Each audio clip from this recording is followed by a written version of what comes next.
अभिषेक, सत्यनारायणाची महापूजा, भजन, कीर्तन, सांस्कृतिक कार्यक्रम, महाप्रसाद अशा विविध धार्मिक कार्यक्रमांनी ठाण्यातील कोपरी पारशिवडी परिसरात हनुमान जन्मोत्सव सोहळा मोठ्या उत्साहात साजरा करण्यात आला।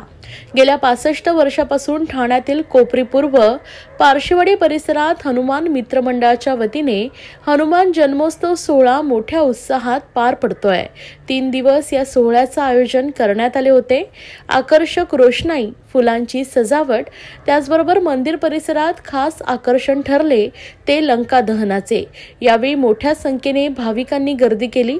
उत्सवाच्या पहिल्या दिवशी सकाळी अभिषेक, दुपारी सत्यनारायण महापूजा संपन्न झाली, तर दुसऱ्या दिवशी चित्रकला स्पर्धा, लहान मुलांसाठी मनोरंजनात्मक खेळ, महिलांसाठी संगीत खुर्ची, हरिपाठ व रात्री कीर्तन संपन्न झाले।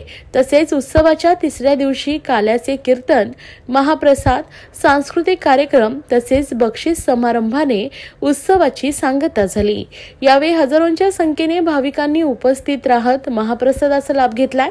या उत्सवाला सर्वपक्षीय नेते मंडळी, पदाधिकारी, कार्यकर्ते तसेच प्रभागातील नागरिकांनी उपस्थिती दर्शवली। यावेळी सर्व मान्यवरांचा हनुमान मित्रमंडळाच्या वतीने सन्मान करण्यात आला।